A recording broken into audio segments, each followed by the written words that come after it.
दोस्तों, दिनाक्षी short hand में आपका स्वागत है। अगर आप चैनल पर नए हैं तो चैनल को सब्सक्राइब करें और बेल आइकन जरूर दबाएं। इस डिक्टेशन की एडवांस आउटलाइंस और वाक्यांश आप हमारे पेड बैच से प्राप्त कर सकते हैं। हमारे पेड बैच में आपको प्रतिदिन सभी डिक्टेशंस की एडवांस आउटलाइंस और वाक्यांश दिए जाते हैं और कुछ ऐसी डिक्टेशंस जो केवल पेड मेंबर्स को ही प्राप्त होती हैं। हमारे पेड बैच को ज्वाइन करने के लिए और बैच के बारे में संपूर्ण जानकारी प्राप्त करने के लिए आप डिस्क्रिप्शन बॉक्स में दिए गए मोबाइल नंबर पर व्हाट्सएप कर सकते हैं। इस डिक्टेशन की डेमो आउटलाइंस आप हमारे टेलीग्राम ग्रुप से प्राप्त कर सकते हैं। तो चलिए डिक्टेशन को स्टार्ट करते हैं। डिक्टेशन 5 सेकंड बाद स्टार्ट होगी। Ready, start. मणिपुर में करीब 4 महीने पहले जिस हिंसा की शुरुआत हुई थी वह अब भी जारी है, तो इसे किसकी नाकामी के तौर पर देखा जाएगा?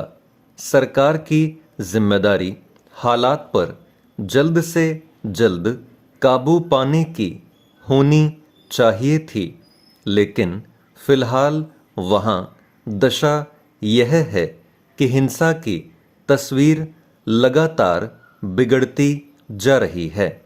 संबंधित महकमे और सुरक्षा बलों की मौजूदगी अराजकता फैलाने वाले समूहों को किस हद तक रोक पा रही है, इसका अंदाज़ा इससे लगाया जा सकता है कि हिंसक घटनाएं अब नई और जटिल शक्ल अख्तियार करने लगी हैं।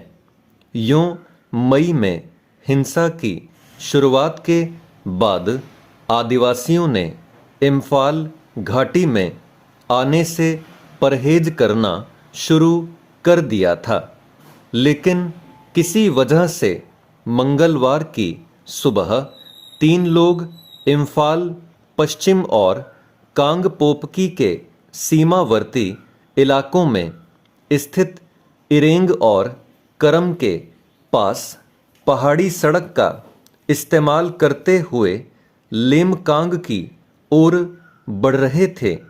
तभी हथियारबंद आतंकवादियों ने गोली मारकर उनकी हत्या कर दी।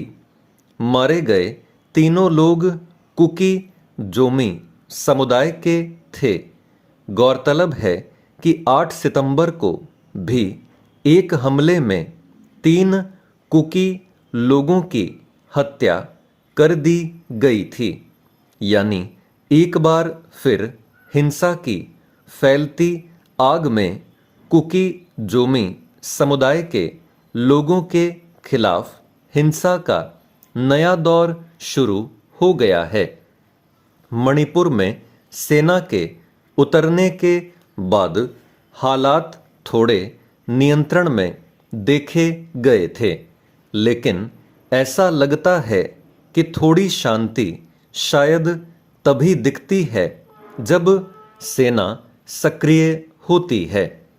ताज़ा हिंसा के वक्त भी जब गोलियों की आवाज़ सुनकर सुरक्षा बल और सेना के जवान आसपास के इलाकों से घटनास्थल तक पहुँचे, तब तक आतंकवादी फरार हो चुके थे।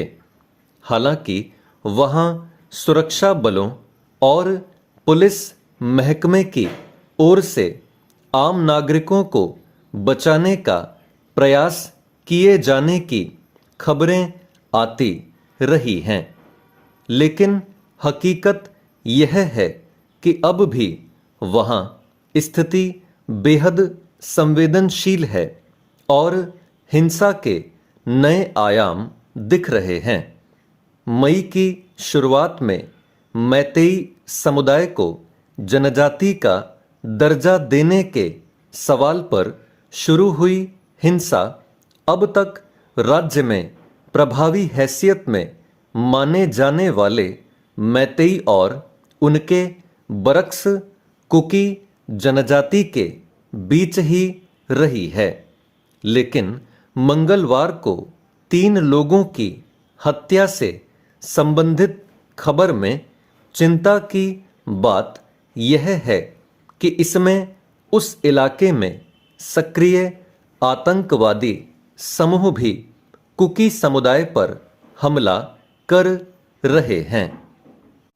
यूं सुरक्षा एजेंसियां पहले भी चेतावनी दे चुकी हैं कि UNLF, PLA, KYKL और PREPA जैसे प्रतिबंधित समूहों से जुड़े आतंकवादी भी हिंसा और हमला करने वाली भीड़ का हिस्सा बन रहे हैं। सवाल है कि इतने लंबे वक्त से जारी हिंसा को जहां कोई भी रास्ता अख्तियार करके रोकना चाहिए था, संवाद के जरिए समाधान का तरीका तलाशना चाहिए था, वहां शांति स्थापित करने के तमाम दावों और कवायदों के बावजूद हालात बिगड़ते क्यों जा रहे हैं? दो पक्षों के बीच तनाव में जिस तरह आतंकवादी समूहों को भी सक्रिय होते देखा जा रहा है, उससे सरकार की कमजोरी का ही पता चलता है।